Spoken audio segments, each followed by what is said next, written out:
सभी भक्तों का स्वागत है। अभी हम कीर्तन से स्टार्ट करेंगे।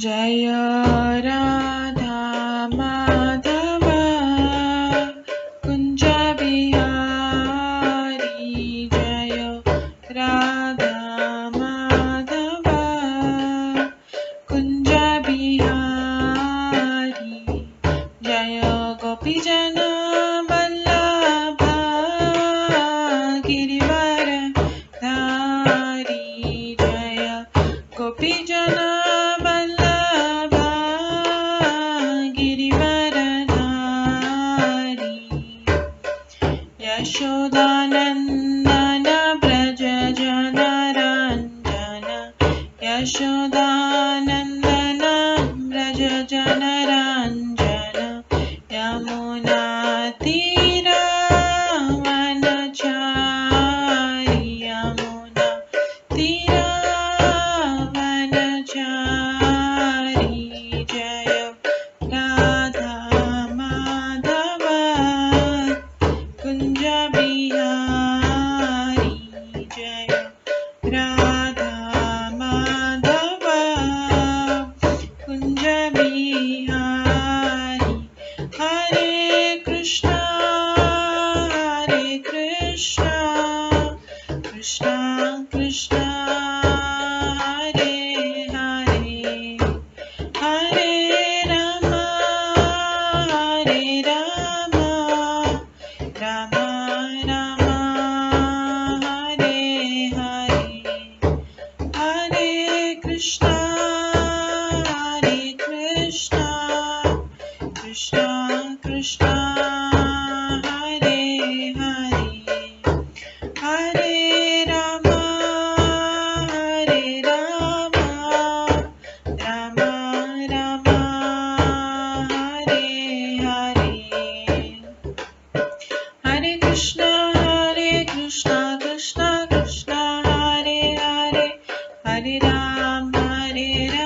राम राम हरे हरे, हरे कृष्णा कृष्णा कृष्णा हरे हरे, हरे राम राम राम हरे हरे, हरे कृष्णा कृष्णा कृष्णा हरे हरे, हरे राम राम राम हरे हरे, हरे कृष्णा कृष्णा कृष्णा हरे हरे, हरे राम राम राम हरे हरे, हरे कृष्णा कृष्णा कृष्णा हरे हरे, हरे राम राम राम हरे हरे, हरे कृष्णा कृष्णा कृष्णा हरे हरे, हरे राम राम राम हरे हरे, जय राधा माधव राधे, जय राधा गोविंद राधे, जय गौरनिताय जय गौरनिताय, जय जय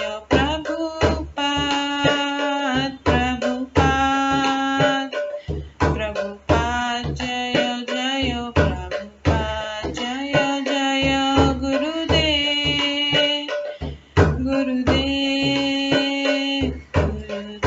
जय जय गुरुदेव, निताय गौर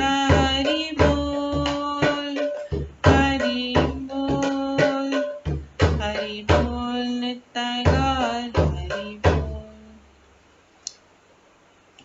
गौर प्रेमानंदे हरि हरि बोल। हरे कृष्णा। आज की इस क्लास में सभी भक्तों का स्वागत है। अभी मंगलाचरण से स्टार्ट करेंगे। ॐ अज्ञानतिमिरान्धस्य ज्ञानतिमिरन्धस्य ज्ञानाञ्जनशलाकया चक्षुरुन्मिलितं येन तस्मै श्रीगुरुवे नमः। श्रीचैतन्यमनोभीष्टं स्थापितं येन भूतले स्वयं रूप कदा मह्यं ददाति स्वपदान्तिकम्।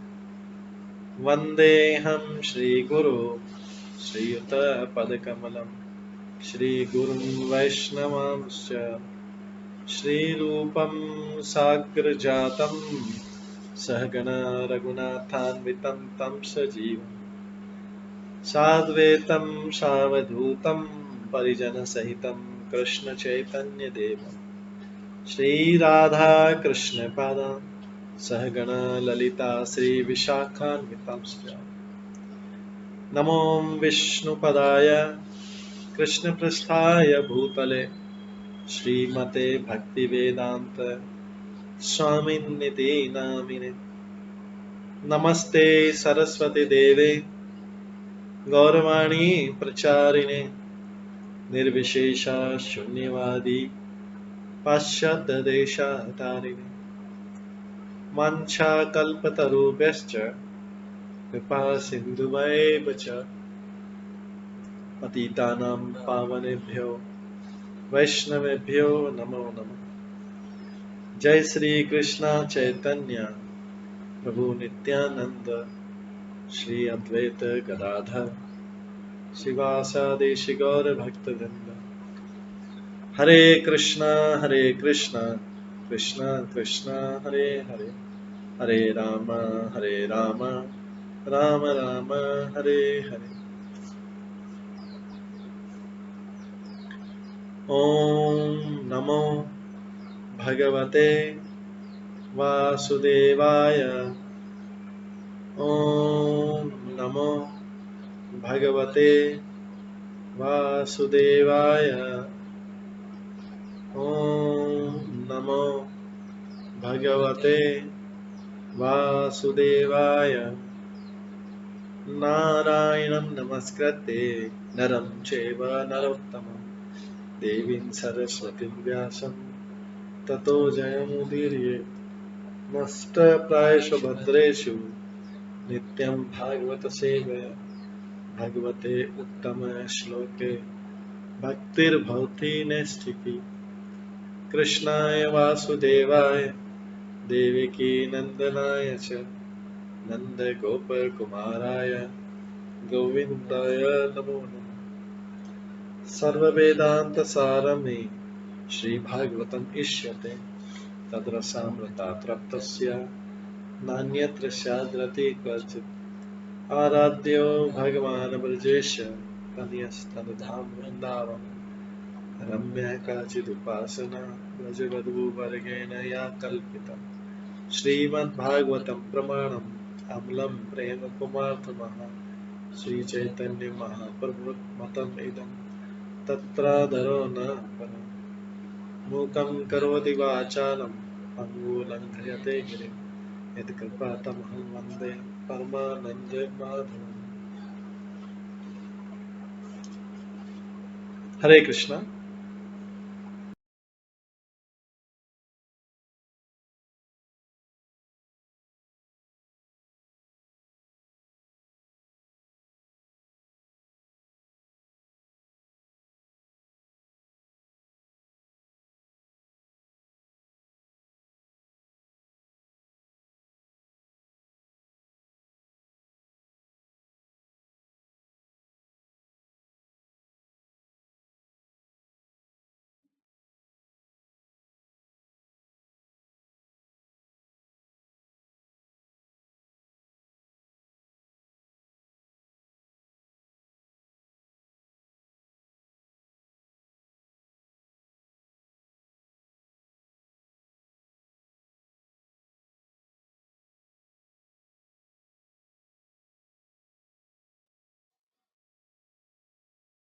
हरे कृष्णा। आज की इस क्लास में सभी भक्तों का स्वागत है। कल हम श्रवण कर रहे थे गोपियों का भगवान से पुनर्मिलन,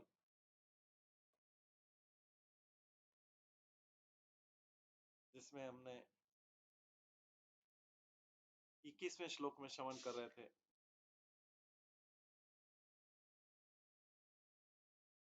भगवान पहले तो जो गोपियों ने प्रश्न पूछा था,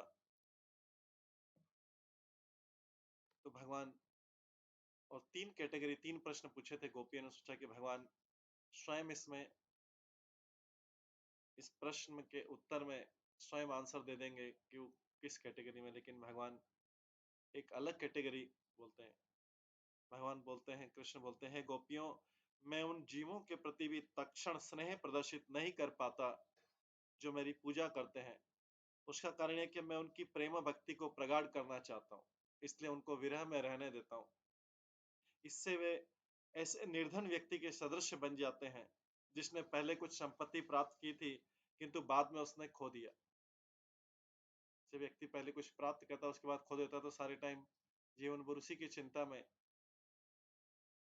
बाद में उसे खो दिया, तो इस प्रकार वो इस बारे में इतना चिंतित हो जाता है कि उसके अलावा कुछ और सोच नहीं पाता।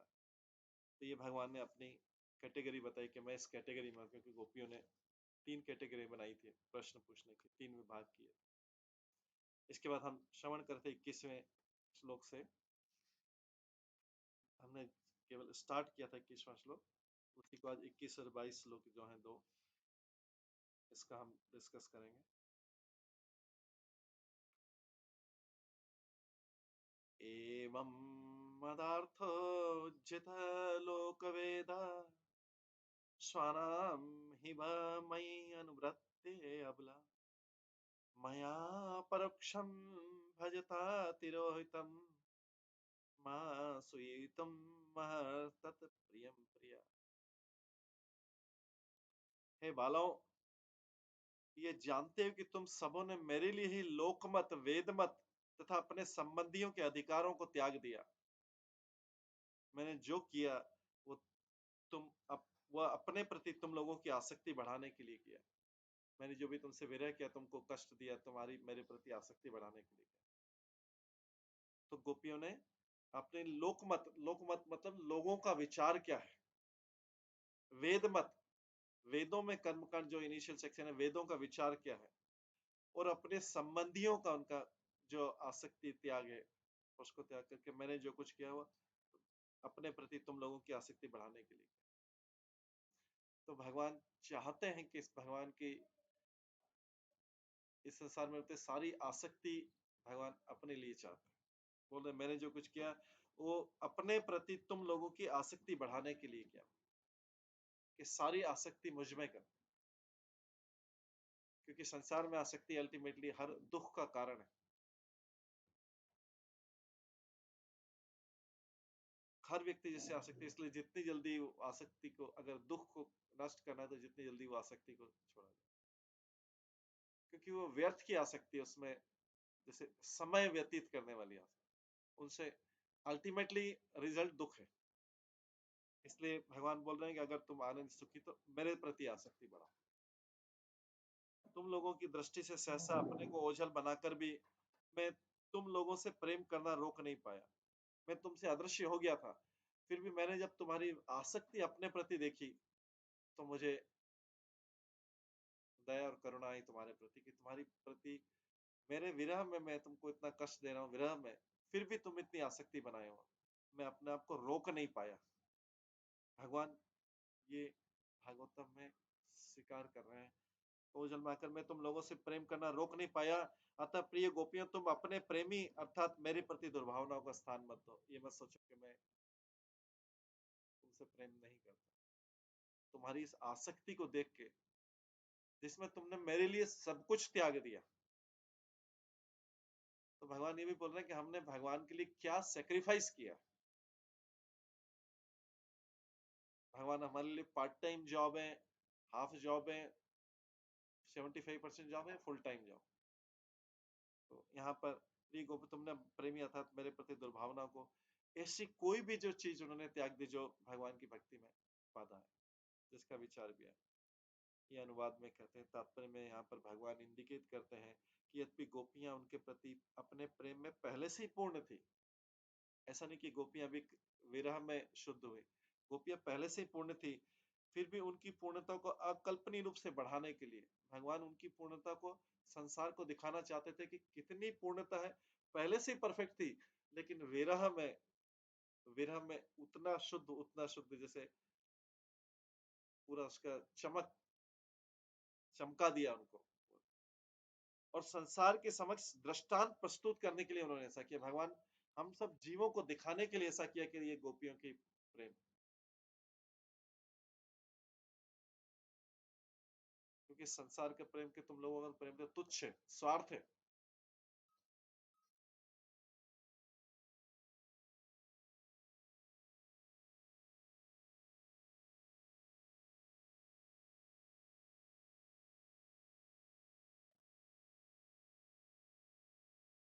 इस प्रकार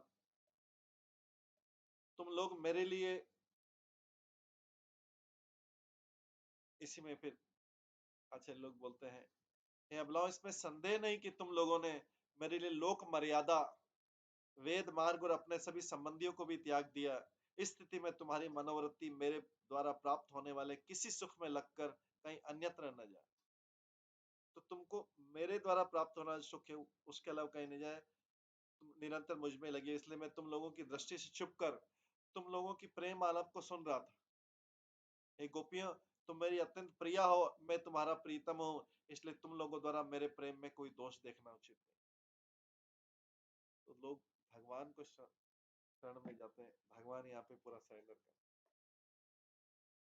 कभी किसी चीज की अगर कोई भगवान प्रशंसा कर दें तो उसके अलावा उसके ऊपर कुछ लोग प्रशंसा करें, तो लोग तो असत्य, कल वही लोग जो आज जिनका स्वार्थ पूरी आज प्रशंसा करें, कल वही लोग बुराई करें, क्योंकि उनकी स्वार्थ की पूर्ति जब जब होती रहेगी वो प्रशंसा करते रहेंगे, जब जब नहीं होगी तो शत्रु बन जाएंगे।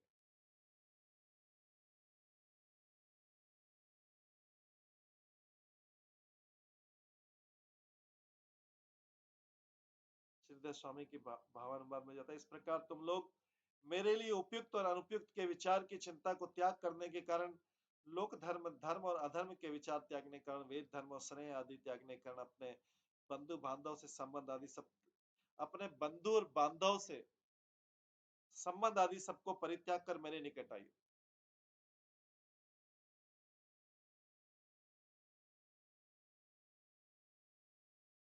अतः तुम लोगों की मेरे प्रति अनुवृत्ति अर्थात आसक्ति को बढ़ाने के लिए मैं छिप गया था,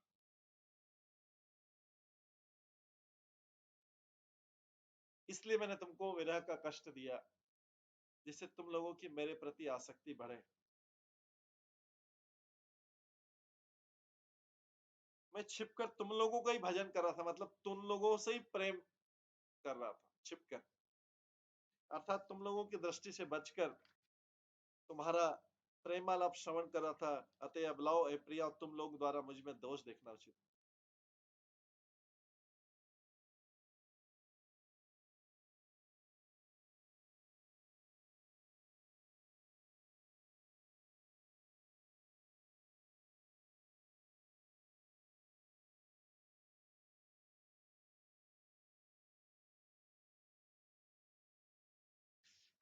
जीव गोस्वामी वैष्णव तोषा में लिखते हैं, आज भी मैं तुम लोगों के निकट ही अवस्थित था, इसे बतलाने के लिए श्री कृष्ण एवं मदर्थ इत्यादि श्लोक कर है। एवं इस प्रकार पहले श्रीमद् भागवत में जो कहा गया, गोदोधन कर रही कोई कोई गोपी उसे परित्याग कर, जब इनिशियली रासलीला के लिए वेणु ध्वनि की सुन के गोदोहन कर रही कोई कोई गोपी उसे परित्याग कर श्री कृष्ण के निकट चली आई थी। इस प्रकार से तुम लोग मदर्थ अर्थात वेद, मेरे लिए वेद धर्म, लोक धर्म और बंधु बांधव सबका परित्याग कर मेरे समीप आयो। इस संबोधन से ध्वनित होता है कि बलहीन के लिए इन सबका परित्याग करना बहुत ही दुष्कर है, तथापि तुम परित्याग करके आइए। तुम्हारे प्रति मेरा दोषारोपण करना उचित नहीं, इसका विशेष कारण भी कह रहे हैं कि प्रियम प्रिय अर्थात निश्चित रूप से मैं तुम्हारा प्रिय हूं, तुम मेरी प्रिया हो।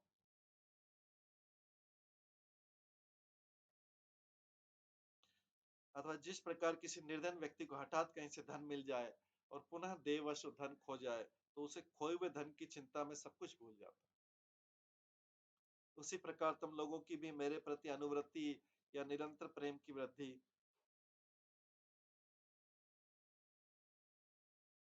के लिए मैं छिप गया था।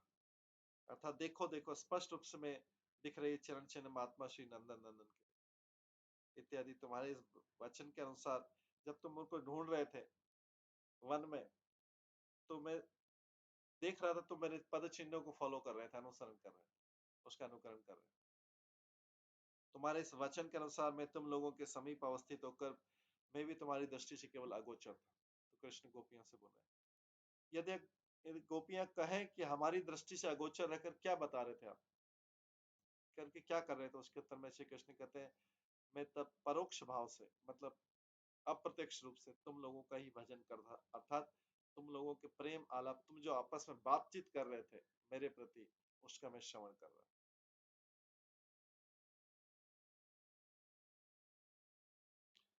तुम लोग मेरे लिए पति पुत्र भाई बंधु लोक धर्म वेद धर्म आदि सबका परित्याग कर मेरे समीप आई हो। अन्य सब कुछ श्रीधर स्वामी की व्याख्या के अनुसार।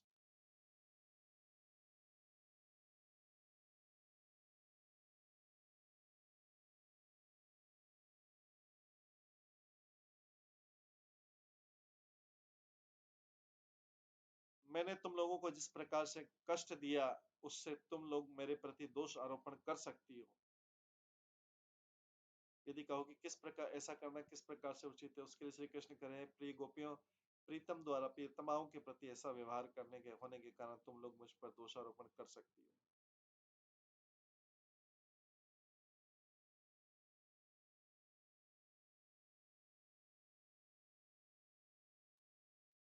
इसी में आगे विश्वनाथ चक्रवर्ती ठाकुर कहते हैं, यहाँ आपत्ति हो सकती है कि जंतु अर्थात जात प्रेम और अजात प्रेम अपने भक्तों के प्रति यदि तुम इस प्रकार अंतर्निहित होकर उनकी ध्यान प्रवृत्ति को बढ़ाने के लिए उनका जो भजन करते उपयुक्त है, ऐसा करने पर तुम्हारा कोई दोष नहीं होता। किंतु इस कारण से यदि हम लोगों के प्रति भी तुम वैसा ही व्यवहार करते हो, तो इससे हम भी तो उन्हें साधारण जीवों में हम भी तो उन साधारण जीवों में परिगणित हुई। गोपियों के इस प्रकार अनुताप पूर्ण वचन की आशंका कर श्री कृष्ण कहने लगे, है मेरे करोड़ों प्राणों से प्रिय चरण कमलों की धूली परमाणु स्वरूप गोपियों, तुम लोगों के प्रति आज मैंने जो अन्य साधारण लोगों की भांति व्यवहार किया, मेरे उस दुरात्मे को तुम लोग क्षमा करो।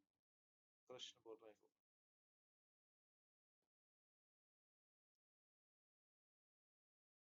क्योंकि गोपी ने ऐसी कोई चीज नहीं थी, ऐसा कोई नहीं थी जो उनके लिए त्याग नहीं किया। तो भगवान बोल रहे हैं कि मैंने तुमको जो विरह दिया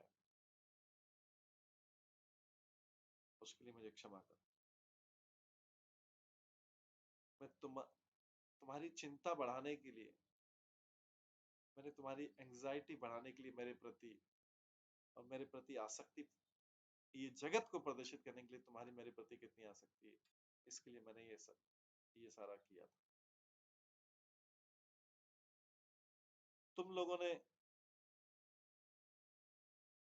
उचित अनुचित की विवेचना न करके क्या उचित है और क्या अनुचित है इसकी विवेचना न करके वेद धर्म का विसर्जन किया और स्नेह त्याग कर अपने अपने आत्मीय स्वजन बंधु बांधव धन ज्ञाति आदि सबका परित्याग कर तुम मेरे समीप आई। इस प्रकार से मेरे समीप आई, तुम लोगों में भी उसी प्रकार से अनुवृत्ति अर्थात प्रेम की वृद्धि के लिए उक्त लक्षण के अनुसार अन्य अन्य भक्तों की भांति परोक्ष रूप में मैं तुम्हारा भजन कर रहा था, अर्थात तुम लोगों का प्रेम आलाप श्रवण कर रहा था। उसके लिए मैं अंतर्निहित हो गया था, उसके लिए मैं अदृश्य हो गया।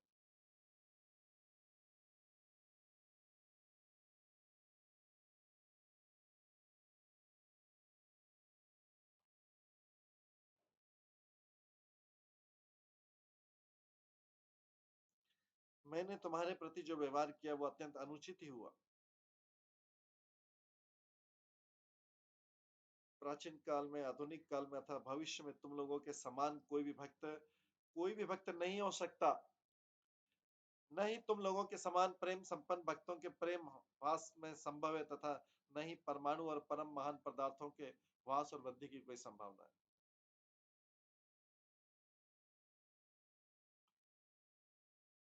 तुम लोगों के समान प्रेम संपन्न भक्तों के प्रेम में कोई ये कभी लॉस हो नहीं सकता है। तो भगवान यहाँ पे बोल रहे हैं, प्राचीन काल में, आधुनिक काल में, भविष्य में तुम लोगों के समान कोई भी भक्त नहीं हो सकता।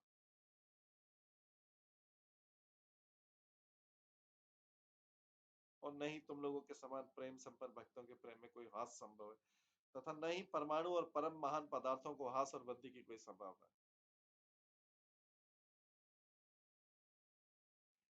अतः इस संसार में प्रेमिक भक्तों को तुम लोगों के प्रेम के विरह कालीन प्रताप के, तुम लोगों के प्रेम की महिमा को, प्रेम प्रताप, विरह कालीन प्रताप के महान उत्कर्ष को दिखलाने की अभिलाषा रखने वाले मेरे इस बिना सोच विचार के कार्य को तुम लोग क्षमा करो। मैंने ऐसा किया है, इस कारण से तुम मेरे प्रति दोषारोप करिए। प्रियो, मेरे प्रति दोषारोप करना तुम्हारे लिए उचित नहीं, क्योंकि मैं तुम लोगों का प्रियतम हूँ और तुम भी मेरी प्रिया हो। प्रीतम का दोष प्रिया कभी भी मन में नहीं लाती, यही रीति।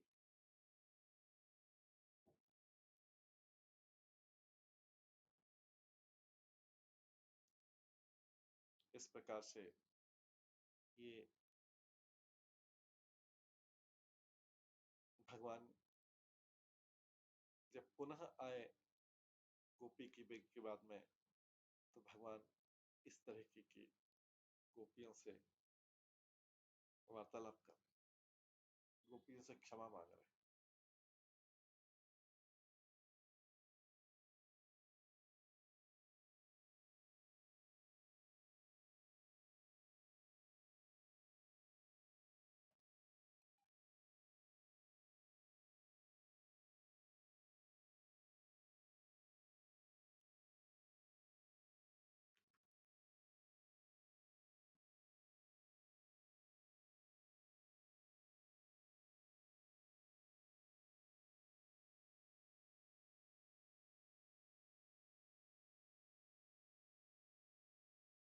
न पारे हम निर्वध्य संयुजाम सुसाधु कृत्यम विबुधायुषा पीव।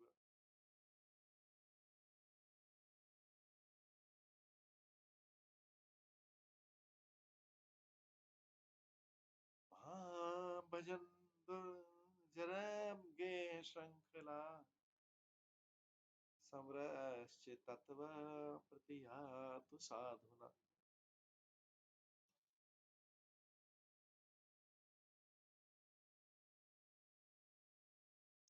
मैं आप लोगों की निष्पर्श सेवा के ऋण को ब्रह्मा के जीवन काल की अवधि में भी नहीं चुका पाऊंगा। मेरे साथ तुम लोगों का संबंध कलंक से परे है। तुमने उन समस्त ग्रह बंधनों को तोड़ते हुए मेरी पूजा की है, जिन्हें तोड़ पाना कठिन होता है। अतः तुम्हारे अपने यशस्वी कार्य ही इसकी क्षतिपूर्ति कर सकते। भगवान बोले मैं उसको पे नहीं कर सकता जो तुमने किया है, तो फिर कैसे पे होगा वो? बोले तुम जो यशस्वी कार्य करे वही करते रहो, वही उसका पेमेंट। तो बोले मैं तुम्हारा लोन नहीं, ऋण नहीं चुका सकता।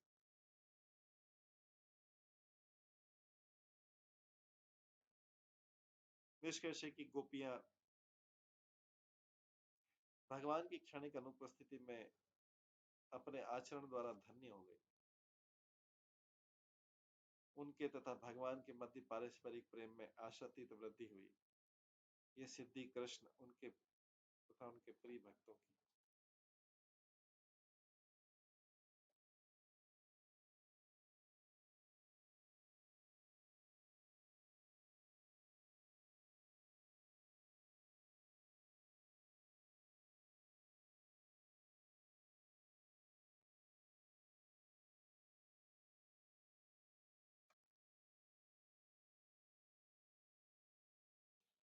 यहाँ पे श्लोक का अनुवाद में करें, है प्यारी गोपियों, मेरे साथ तुम्हारा मिलन सर्वथा निर्दोष और निर्मल निज सुख की कामना के लेश भी रहित विशुद्ध प्रेम में।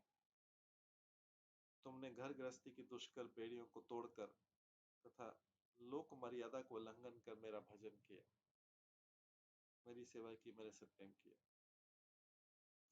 मैं देवताओं ब्रह्मा जैसी लंबी आयु प्राप्त करने पर भी तुम्हारे इस प्रेम, त्याग और सेवा का बिंदु मात्र भी बदला चुकाने में असमर्थ।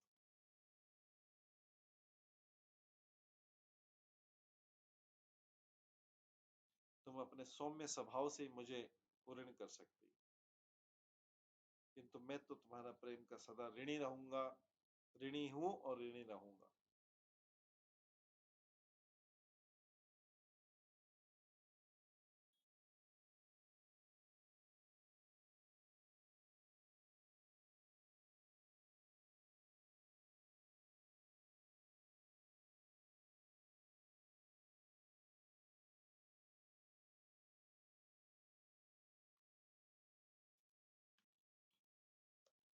आगे श्रीधर स्वामी बोलते हैं, गोपियों इस बात को यहीं रहने दो और अब परमार्थ की अर्थात यथार्थ की बात सुनो।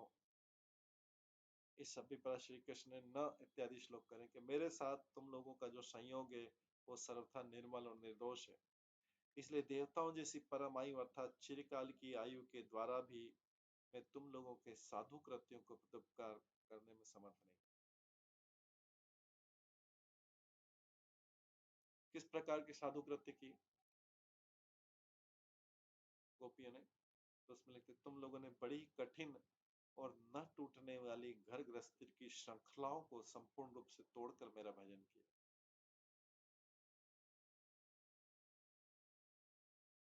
किंतु मैं इस प्रकार से कभी भी तुम लोगों का भजन नहीं कर पाया, क्योंकि मेरा मन अनेक अनेक भक्तों में प्रेमी। मेरा मन तुम लोगों जैसा एकनिष्ठ नहीं है। भगवान बोला, तुम लोगों ने खाली मेरी तरफ मन लगाया, इसलिए तुम लोगों के साधु कृत्य द्वारा ही तुम लोगों का साधु कृत्य प्रत्युपकृत। मैं तुमको और देने के लिए मेरे पास कुछ नहीं, तो तुम जो अच्छा व्यवहार कर रहे हो यही करते रहो। मैं तुम्हारी सुशीलता के द्वारा उऋण रहूंगा, किंतु अपने द्वारा किए गए प्रत्युपकार के द्वारा नहीं। मैं तुम्हारी सुशीलता के द्वारा उऋण रहूं।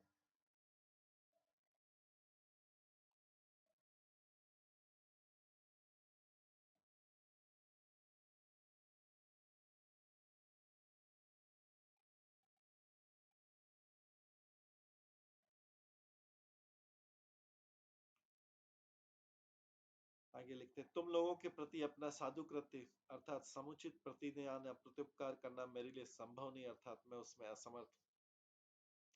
हालांकि भगवान किसी भी चीज में असमर्थ नहीं है, लेकिन फिर भी उनको क्या दे सकते हैं गोपियों को?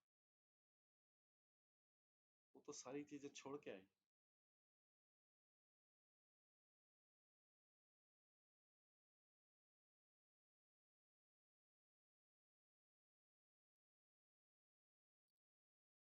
वो साधु कृत्य क्या है? इस अभिप्राय से कह रहे, निर्मल और विशुद्ध अर्थात मेरे साथ तुम लोगों का संयोग काम रूप में प्रतीत होने पर भी वस्तुतः निर्मल प्रेम विशेषमय होने के कारण निर्दोष।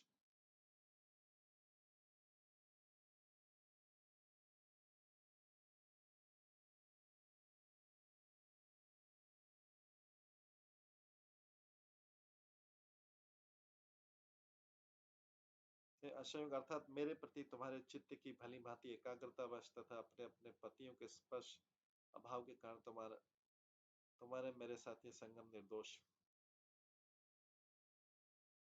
कुछ और भी कह रहे हैं, अर्थात तुम लोगों ने दुर्जरा अर्थात कुल वधु होने के कारण छेदन करने में अति कठिन होने पर भी अत्यंत दृढ़ घर गृहस्थी रूपी बेड़ियों को संपूर्ण रूप से तोड़कर मेरा आश्रय ग्रहण किया।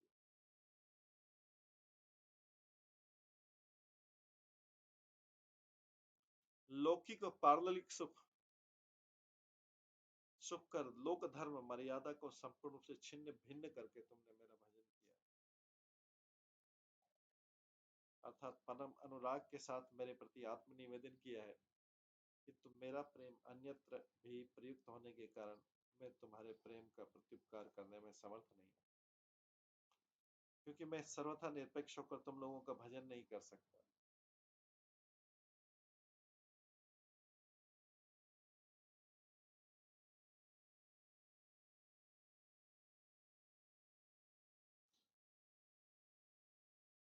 गणना के अतीत अनंत काल की परम आयु प्राप्त करने पर भी मैं तुम लोगों के साधु कृत्य का समुचित प्रतिदान करने में असमर्थ।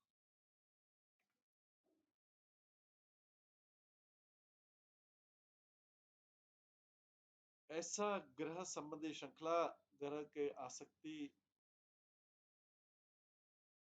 आत्मीय स्वजनों के स्नेह रूपी बंधन को त्याग कर तुम लोगों ने मेरा भजन किया। कोई अपनी शक्ति के प्रयोग से कभी भी वैसे कठिन ग्रह बंधन को नहीं कर सकता। अंतर में ग्रह शक्ति सब कुछ त्याग करने पर भी बाहर में स्वरूपतः या कार्यतः ग्रह संबंध त्याग करना अत्यंत कठिन कार्य।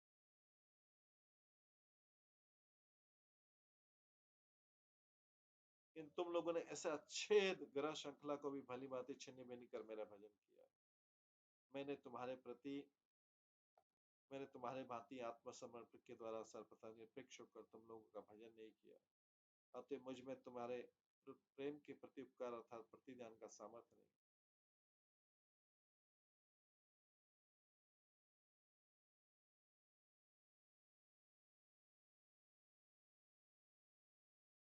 इस प्रकार से श्रीधर स्वामी जो है इस श्रृंखला को बता रहे हैं। इसी में विश्वनाथ चक्रवर्ती ठाकुर अपने कमेंट्री में अपने तात्पर्य में कहते हैं, हे प्रियाओं, कृष्ण बोल रहे हैं गोपियों से, प्रियाओं मेरे मन में सदैव जो बात उदित होती है उसे सुनो। इसी अभिप्राय से श्री कृष्ण ने पारे हम इत्यादि श्लोक की अवतारणा करें। मेरे साथ तुम लोगों का ये जो संयोग या मिलन है वो निर्वध्य काम कर्म लोक धर्म और शास्त्र अपेक्षा से रहित होने के कारण निरुपाधिक है अर्थात निर्मल या निर्दोष। तुम लोगों का प्रकटगत भावी साधु अर्थात तुम्हारा स्वभाव है, तुम्हें वो साधु भाव किसी दूसरी साधु वस्तु के संपर्क के कारण नहीं उत्पन्न हुआ। इसलिए मैं देवताओं जैसी परम आयु प्राप्त करने पर भी तुम्हारे साधु कृत्य का समुचित प्रतिदान अर्थात ऋण शोधन करने में समर्थ नहीं होऊंगा।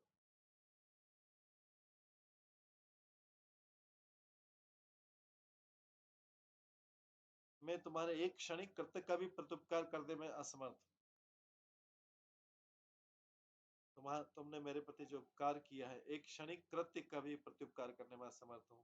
इसका कारण है कि तुम लोगों ने अत्यंत दृढ़ ग्रस्त की श्रृंखलाओं को भी अर्थात पति ससुर पिता भाई आदि के स्नेह बंधन रूप दृढ़ श्रृंखलाओं तक को भी भली भांति छिन्न भिन्न कर मेरा भजन किया।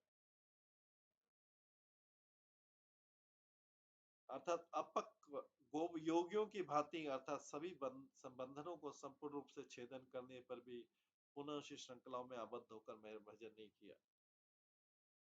किंतु मैंने पिता माता भाई बंधु बांधवों के सभी के प्रति स्नेह संबंध रखते हुए तुम्हारा भजन किया। भगवान बोले तुमने तो सब कुछ त्याग दिया लेकिन मैंने कुछ नहीं त्यागा। मेरे पिता माता है, नंद और यशोदा है, मेरे भाई बलराम जी, मेरे बंधु बांधव सखा, मैं सभी के प्रति स्नेह संबंध रखते हुए तुम्हारा भजन किया। हालांकि कृष्ण का किसी से संबंध नहीं है, सब तो उनके दास हैं, लेकिन कृष्ण यहाँ पे बोल रहे हैं कि मैंने तो सब कुछ संबंध रखते हुए किया लेकिन तुमने सारे संबंध त्याग। ये था माम प्रपद्यन से ताम तथैव भजाम्यहम् अर्थात जो मेरा जिस भाव से भजन करते हैं मैं भी उसी रूप में भजता हूँ। तुम्हारे समक्ष में अपनी इस प्रतिज्ञा से विच्युत हो गया, इसलिए मेरे द्वारा इसकी प्रतिक्रिया असंभव है।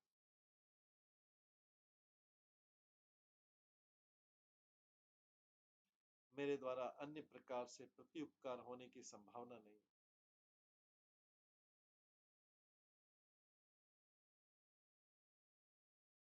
श्लेष के द्वारा ही बतलाया गया कि ये अर्थ निकल रहा था कि योगी जिस प्रकार भी सभी श्रृंखलाओं का छेदन कर मेरा भजन करते हैं, तुम लोगों ने भी मेरे लिए सब कुछ परित्याग कर मेरा भजन किया। अतः तुम्हारी साधुता के कारण ही तुम लोगों का साधु कृत भी परिशुद्ध।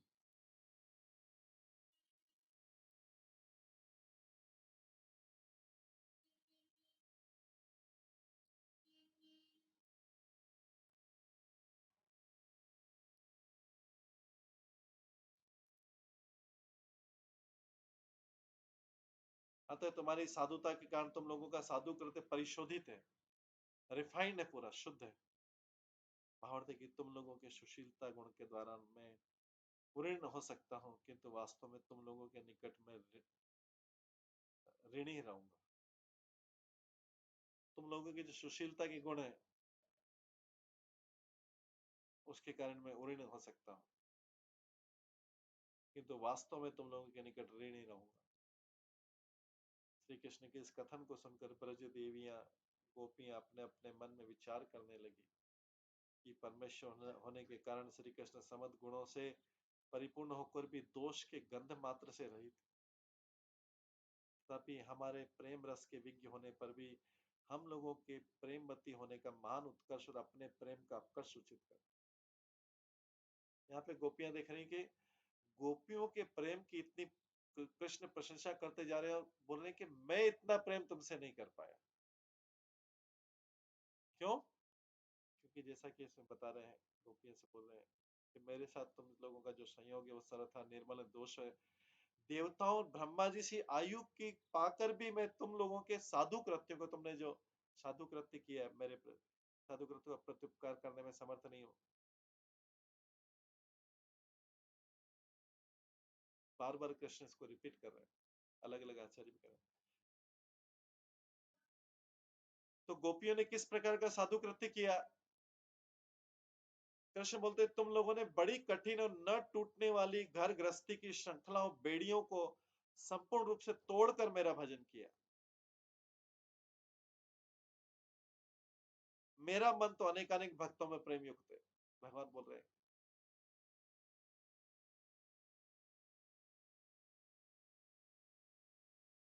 कि मेरा मन, ये भगवान अपनी इसमें, हालांकि भगवान का दोष नहीं है, ये भगवान का दोष नहीं है, क्योंकि भगवान से तो हजारों हजारों करोड़ों लोग प्रेम करते हैं। भगवान भी उस प्रेम का आदान प्रदान करते हैं। तो भगवान जानबूझ करके इसको अपना दोष बता रहे हैं, हालांकि भगवान का दोष नहीं है, भगवान तो भक्त वत्सल है। भगवान बोल रहे हैं तुमने तो सब कुछ त्याग कर मेरा भजन केवल मन मेरे में लगाया, लेकिन मेरा मन अनेकानेक भक्तों में प्रेम युक्त है। मैंने तो अपना मन अनेक भक्तों में लगा रखा। तो वास्तव में तो भगवान को सभी भक्तों से प्रेम करना, लेकिन गोपी ने तो एकमात्र भगवान से प्रेम। मेरा मन तुम लोगों जैसा एकनिष्ठ नहीं है, मेरा मन कई भक्तों में लगा। मैं तुम्हारी सुशीलता के कारण उऋण रहा, कभी नहीं चुका पाऊंगा तुम्हारी, तुमने जो सुशीलता बताई और अपने द्वारा किए गए, मैं आप मेरे पास तुम्हारे उपकार चुकाने के लिए कुछ भी नहीं। मैं ये बस चाहता हूँ कि तुम ऐसी सुशीलता, ऐसा गुण बनाए रखो। तो तुम्हारी साधुता ही तुम द्वारा ही तुम लोगों साधु करते प्रसिद्ध भावार्थ है कि तुम लोगों की सुशीलता गुण के द्वारा मैं उड़ी हो सकता है। मेरे पास देने के लिए कुछ नहीं, क्योंकि तुम तो सारा चीज त्याग करके आई हो। इस भौतिक जगत में किसी को प्रसन्न करने, किसी को धन चाहिए, किसी को उसके रिलेटिव का संबंध चाहिए, किसी को कुछ चाहिए, किसी को कुछ चाहिए, किसी को चाहिए, किसी को सुख ऐश्वर्य चाहिए। लेकिन गोपी को तो भगवान बोले तो ये तो तुम सब त्याग करके आई हो, अभी मैं तुमको क्या दूं? और तुमने इतना बड़ा उपकार किया कि मैंने विरह दिया, तो भी तुमने तुम्हारी प्रेम शुद्ध भक्ति अभी। तो भगवान बोल रहे हैं, मैं दो तीन बार बोल रहे हैं कि मैं ऋण कैसे चुकाऊं, मेरे पास और क्या है देने। तो ये देने के लिए क्या कि तुम्हारा जो प्रेम है ये यही बना रहे, यही मैं बोल सकता हूँ, यही मेरा ऋण हो सकता है। लेकिन फिर भी मैं ब्रह्मा की जीवन भी कर दूं तो भी ऋण नहीं चुका सकता। श्री कृष्ण के इस कथन को सुनकर ब्रज गोपियां अपने अपने मन में विचार करने लगी कि परमेश्वर होने के कारण श्री कृष्ण समद गुणों से परिपूर्ण होकर भी दोष के गंध मात्र से भी रहित है। श्री कृष्ण में कैसे दोष? हालांकि दोषियां गोपियां उस समय प्रेम आलाप में प्रेम, अत्यधिक प्रेम के कारण कृष्ण में दोष लगा रही थी कि आप चले गए, अदृश्य हो गए। लेकिन अभी कृष्ण तो पूरी तरीके से गोपियों के प्रेम के सामने सरेंडर्ड, इसलिए बोल रहे हैं कि ऐसा प्रेम आज तक तो किसी ने किया नहीं।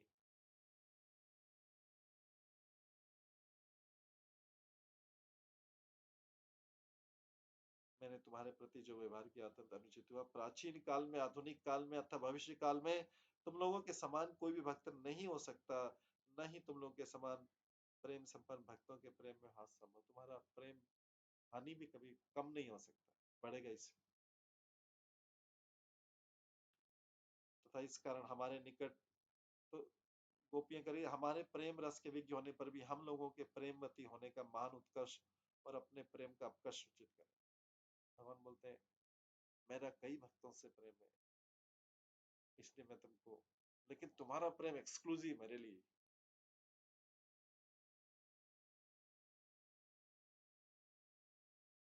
हमारे प्रेम रस के विज्ञ होने पर भी हम लोगों के प्रेमवती होने का महान उत्कर्ष और अपने प्रेम का अपकर्ष सूचित करें। गोपियों के प्रेम का महानता बता रहे भगवान, अपने प्रेम को छोटा कर दिया, जबकि भगवान से बड़ा प्रेम कोई कर नहीं सकता है।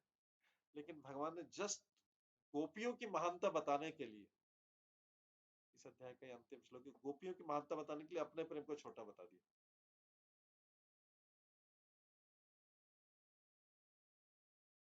तो गोपियां भी सोच रहे हैं कि भगवान ने हमारे प्रेम रस के विज्ञ होने पर भी हम लोगों के प्रेमवती होने का महान उत्कर्ष बता दिया, हाइट बता दिया, और अपने प्रेम का अपकर्ष, अपने प्रेम को कम बता दिया भगवान। तथा इस कारण हमारे निकट ऋणी होने के लिए हमारी सेवा में ही तत्पर श्री कृष्ण का ऐसा त्याग है। गोपी ने सब कुछ त्याग किया, लेकिन यहाँ श्री कृष्ण का त्याग करे कि अपने को छोटा कर दिया। श्री भगवान के लिए इससे बड़ा क्या चीज हो सकती। अतः अपनी पराजय स्थापन के इच्छुक श्री कृष्ण को पराजित कर विजय प्राप्त करने की इच्छा रखने वाली हम लोग अधन्य हैं। अभी गोपियां सोचती कि हमने कृष्ण पे क्यों दोष लगाया। तो प्रेम का परस्पर कि कृष्ण ने आपको, कृष्ण ने अपने आप को हमारे सामने छोटा कर लिया,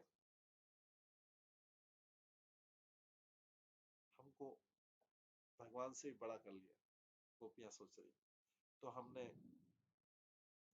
हम लोगों को कृष्ण को पराजय करने की इच्छा थी, तभी तो हमने 3 प्रश्न पूछे थे उनसे। अतः अपनी पराजय स्थापन के इच्छुक श्री कृष्ण को पराजित कर, हमने अपनी पराजय को स्थापना करने के इच्छुक श्री कृष्ण को पराजित कर विजय प्राप्त करने की इच्छा रखने वाली हम लोग अधन्य है। हम अधन्य है मतलब अभी गोपियां अपने आप को सोचे कि कृष्ण ने तो बहुत ज्यादा कर दिया, हम थैंकलेस हो गए। श्री कृष्ण जिस प्रकार से हमारे प्रेम का उत्कर्ष स्थापन करने के इच्छुक हैं, श्री कृष्ण ने हमारे प्रेम की जो हाइट बता दी, हम लोग वैसी हो नहीं सकती हैं। तो देखिए दोनों एक दूसरे को, गोपी बोली जैसा श्री कृष्ण हमको ऊपर कर दिया ऐसा तो हम हो नहीं सकती हैं। लेकिन श्री कृष्ण बोल रहे हैं कि मैं ऐसा नहीं हो सकता जैसा तुम, अर्थात हम उस प्रकार से उनके प्रेम के उत्कर्ष को स्थापित करने में असमर्थ हैं। फलस्वरूप श्री कृष्ण के प्रेम के निकट वस्तुतः हम पराजित हुए। कृष्ण बोल रहे हैं कि मैं पराजित हुआ, गोपियां बोल रही नहीं, आपने आप अपने आप को छोटा करके हमें कर दिया, हम पराजित हो गए। तो यहाँ पे वार्तालाप ये नहीं हो रही कौन जीत गया, दोनों ही करने के नहीं, हम पराजित हुए आपके प्रेम के सामने। कृष्ण बोल रहे नहीं, आपके प्रेम के सामने मेरा प्रेम नीचे। इस प्रकार से ये कृष्ण का गोपी के प्रेम की ये चरम सीमा है, पराकाष्ठा।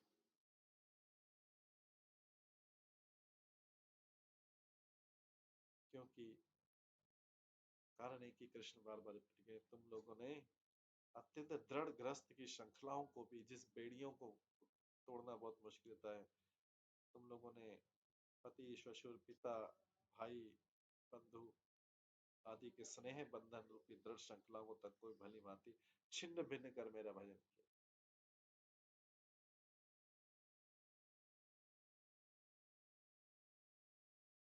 तो कृष्ण बोलते हैं किंतु मैंने तो माता पिता भाई बंधु सभी के प्रति स्नेह संबंध रखा है। मतलब कृष्ण बोल रहे हैं मैं तो नंद यशोदा मैंने नंद यशोदा से संबंध नहीं तोड़ा, लेकिन वो तो भगवान है, भगवान ही, वो तो भगवान के शाश्वत संबंध है, भगवान उसको कैसे तोड़े। लेकिन गोपी से बोले तुमने सारा तोड़ के मेरे पास, इसीलिए बोला गया ये यथा माम प्रपद्यन्ते, ये यथा माम प्रपद्यन्ते ताम तते भजामि हम। भगवान क्लियरली बोल रहे हैं श्लोक 12, जो मेरा जिस भाव से भजन करता है, उसके अंदर भाव क्या है,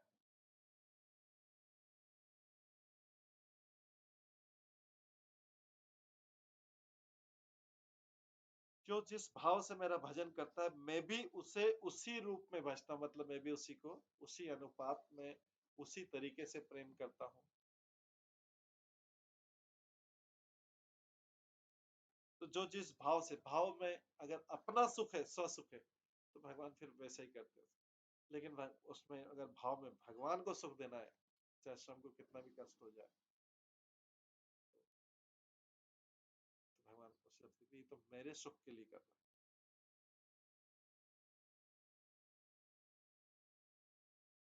इस प्रकार से भगवान बोल रहे, मैं गोपियों का, ब्रह्मा जी की आयु जिसका एक दिन 432 करोड़ साल का होता है, ऐसी आयु भी पालूं, ऐसे 100 वर्ष भी पालूं, तो गोपियों के ऋण को नहीं चुका पाऊं। इस तरीके से ये पुनः मिलाप वाला 10वें स्कंद का 32वां अध्याय कृष्ण और गोपियों के इस प्रेम की पराकाष्ठा के साथ में समाप्त होता है।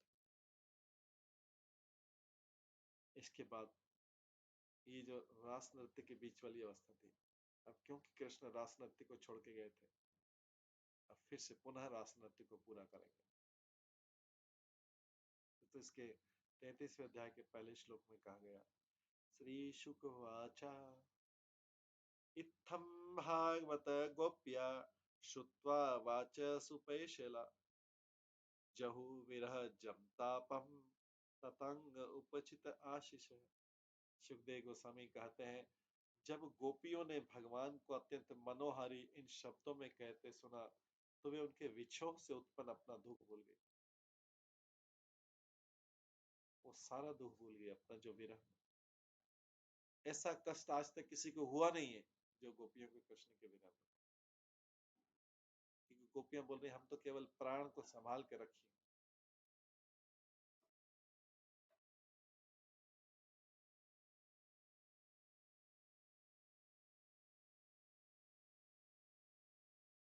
इस भौतिक जगत में भी अगर किसी की अति आसक्ति होती है, अति आसक्ति और उससे विरह हो जाए, तो व्यक्ति सोचता मैं प्राण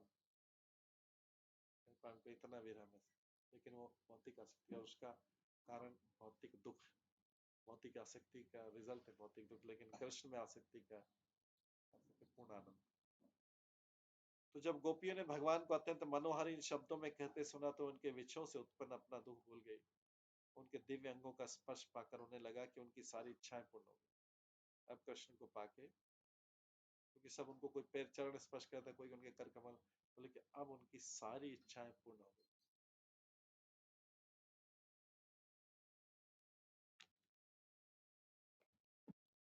यहाँ पे आचार्य लोग लिखते हैं,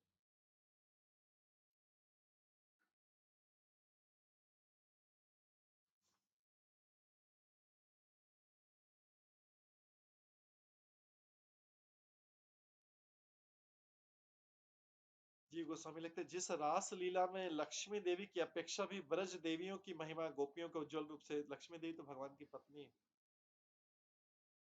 और वो तो वक्षस्थल पे निवास करती है, लेकिन जिस रासलीला में लक्ष्मी देवी की अपेक्षा भी ब्रज देवियों की, गोपियों की महिमा उज्जवल रूप में प्रकाशित हुई, जगत में परम मनोहर वो रासलीला अत्यधिक उत्कर्ष से विराजमान हो।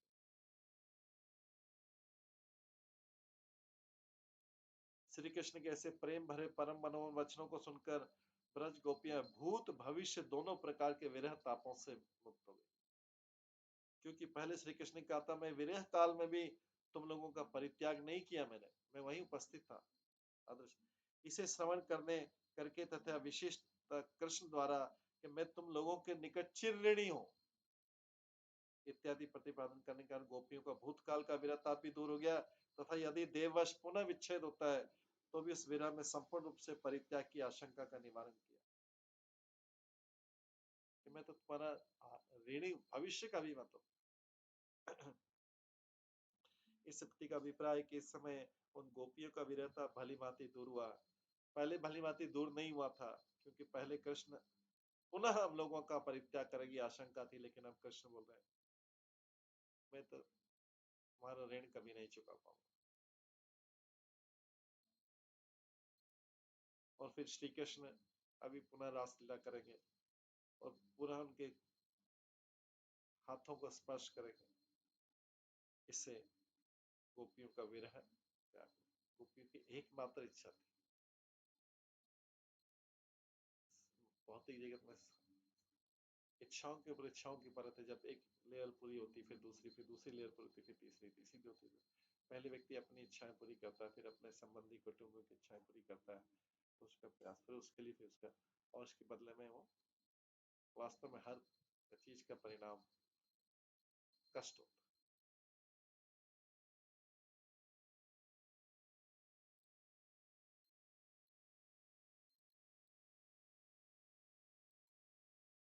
इच्छाओं के ऊपर इच्छाओं के लिए हम बचपन से देखते हैं, ये इच्छा पूरी, फिर दूसरी तीसरी चौथी पांचवी छठी, उसके बाद अलग अलग, फिर विवाह, फिर उसके बाद ये दूसरी तीसरी।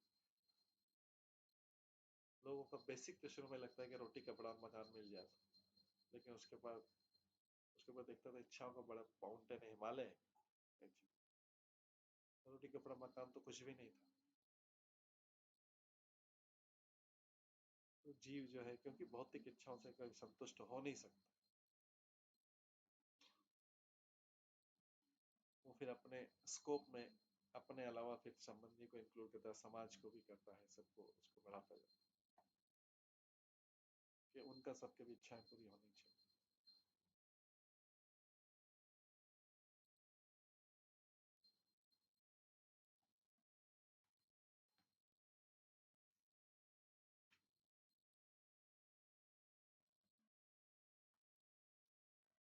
यहाँ पे विश्वनाथ चक्र ठाकुर कहते हैं श्री कृष्ण का रास नृत्य विहार जल के लिए श्री परीक्षित का प्रश्न तथा सुखदेव गोस्वामी को उत्तर प्रदान किया। मैंने श्री कृष्ण के प्रेम के अत्यंत मनोहर वचनों को सुनकर उनके अंगों का स्पर्श पाकर ब्रज देवियों की इच्छाएं पूर्ण हो गई, और इस प्रकार मनोरथ सिद्ध होने पर उनका विरह से संतान थे।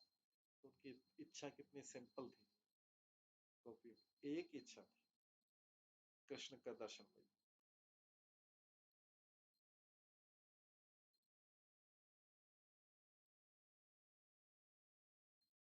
क्योंकि उनको पता था कि सारी इच्छाओं का सार यही है।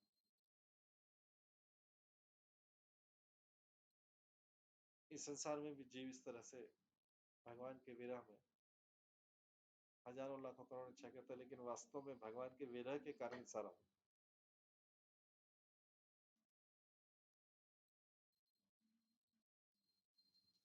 वो असंतुष्ट, इसलिए कि भगवान असंतुष्ट है उससे। भगवान संतुष्ट हो जाए तो वो भी संतुष्ट हो जाए, क्योंकि उन्हीं का अंश। तो भगवान श्री कृष्ण ने महाभावती ब्रज देवियों के अंग संग से सुख से पूर्ण मनोरथ होकर गोपी प्रेम की महिमा की घोषणा की। और कृष्ण के श्री गोपियां श्री कृष्ण के प्रश्नोत्तर समाप्त होने के पर श्री कृष्ण के प्रति गोपियों का मान शांत हुआ। तत्पश्चात जो है रासलीला का आरंभ होता है। तो दूसरे श्लोक में बोला गया तत्रार्भत गोविंदो रास क्रीडाम अनुव्रते स्त्री रत्ने अन्वित प्रीते अन्योन्य आबद्ध बाहु। तत्पश्चात भगवान गोविंद ने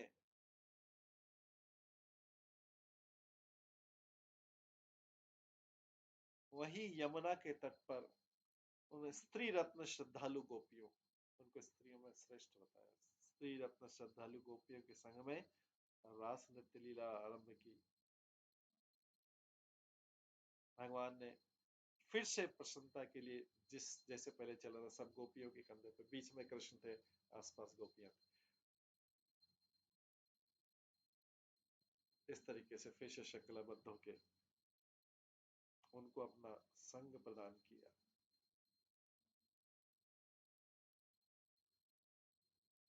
एक दूसरे को श्रृंखलाबद्ध करके पूरा 100 करोड़ गोपियां थी। भगवान ने भी उतने ही रूप धारण कर रखे। हर दो गोपियों के बीच कृष्ण थे और कृष्ण के हर दो रूपों के बीच में एक गोपी थी।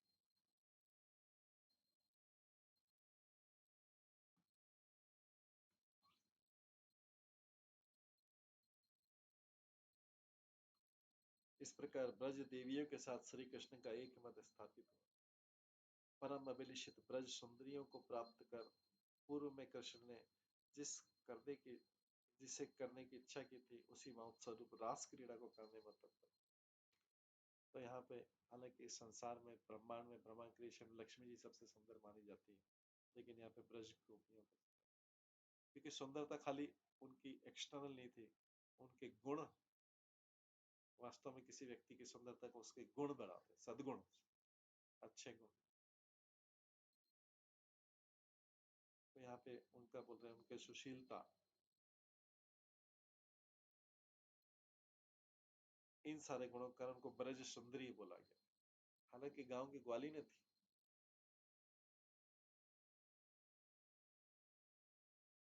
ग्वालिनों के पास तो कोई मेकअप का साधन और ये सारी चीजें नहीं रहती, लेकिन उनको ब्रज सुंदरियां बार बार बोला।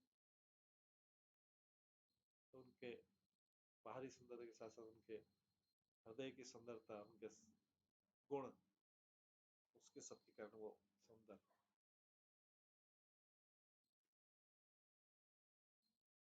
इनको लक्ष्मी जी से श्रेष्ठ माना गया।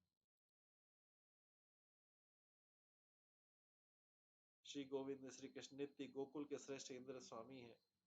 इस पर भी अपने असीम ऐश्वर्य सौंदर्य माधुर्य विशेष को प्रकट कर उन्होंने परम पुरुषोत्तमा तक के भाव का आश्रय किया।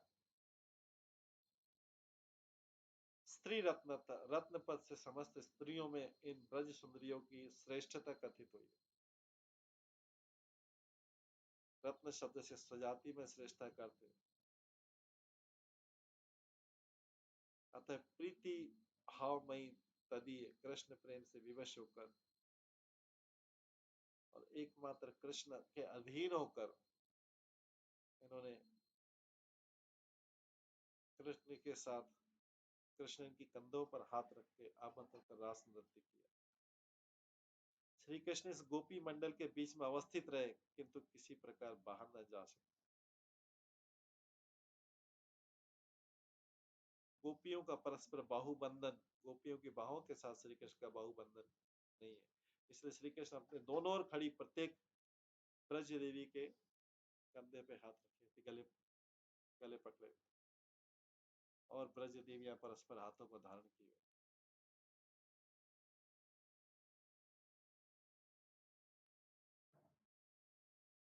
नर्तक ने जिन नर्तकी के कंठ को धारण किया था और जो परस्पर कंधे पे बाहें रखी थी, बाहु धारण किया था, उन नर्तकियों के मंडलाकार नृत्य को रास कहते हैं। तो नृत्य, गीत और कंधे पे हाथ रख के इस तरीके से आलिंगन, ये रस समूह ही रास है। ये एक तरीके इसमें स्वयं भगवान शामिल।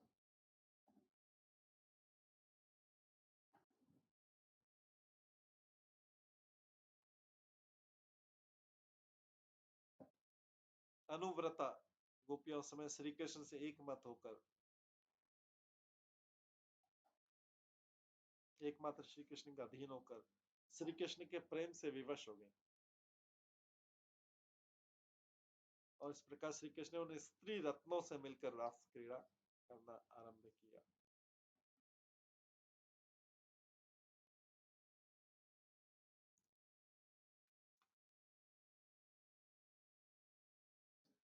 इस प्रकार से भगवान ने गोपियों की इस एकमात्र इच्छा को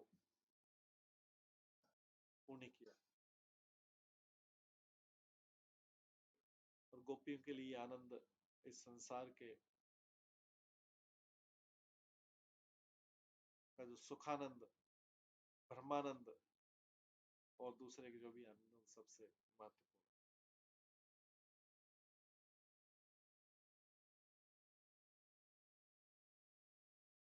तीसरे श्लोक में आता है कि रासलीला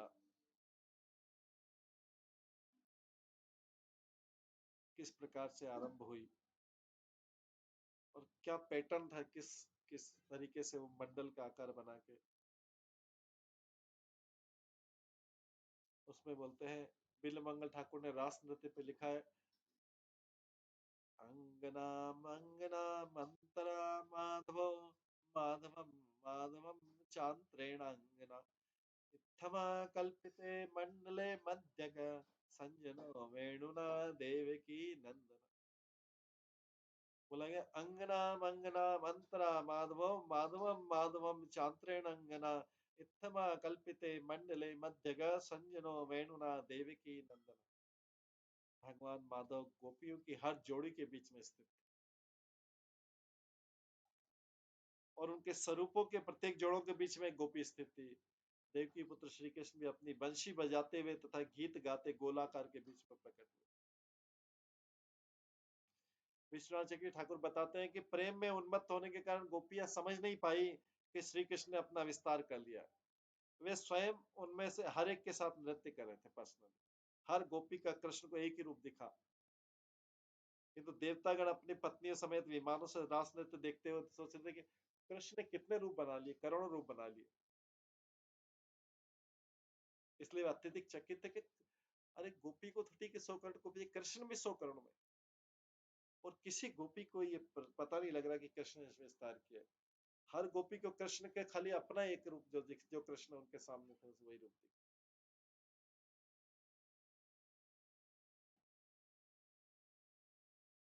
इस रास नृत्य को देखने के लिए देवता तथा उनकी पत्नियां, पूरे आकाश में विमान पूरा भर गया, ऊपर ट्रैफिक जाम हो गया आकाश। कि आज हमारे सारे ब्रह्मांडों के स्वामी श्री कृष्ण, जो करोड़ों ब्रह्मांड, जिनके लिए कोई जो आत्म सुख है, कोई जो सुख पाने करने के लिए जिनको कोई कोई आवश्यकता नहीं किसी की, लेकिन वास्तव में गोपियों को आनंद देने के लिए ये सारा कर रहे हैं, उनको स्वयं नहीं, क्योंकि गोपियों के आनंद में, अपने भक्तों के आनंद में उनको आनंद है। इसलिए भगवान हर भक्त से अपेक्षा करते हैं कि वो उनसे प्रेम करे, क्योंकि इससे भगवान के प्रेम में वृद्धि होती है। भक्त को जो मिल रहा है भगवान के प्रेम में वृद्धि होती है अगर भक्त लोगों से। लेकिन संसारी लोगों को जब तक संसार में आनंद आता रहेगा, भगवान के प्रेम की वो उपेक्षा करते रहेंगे, नेग्लेक्ट करते रहेंगे, और भगवान उस प्रेम से वंचित होते रहे।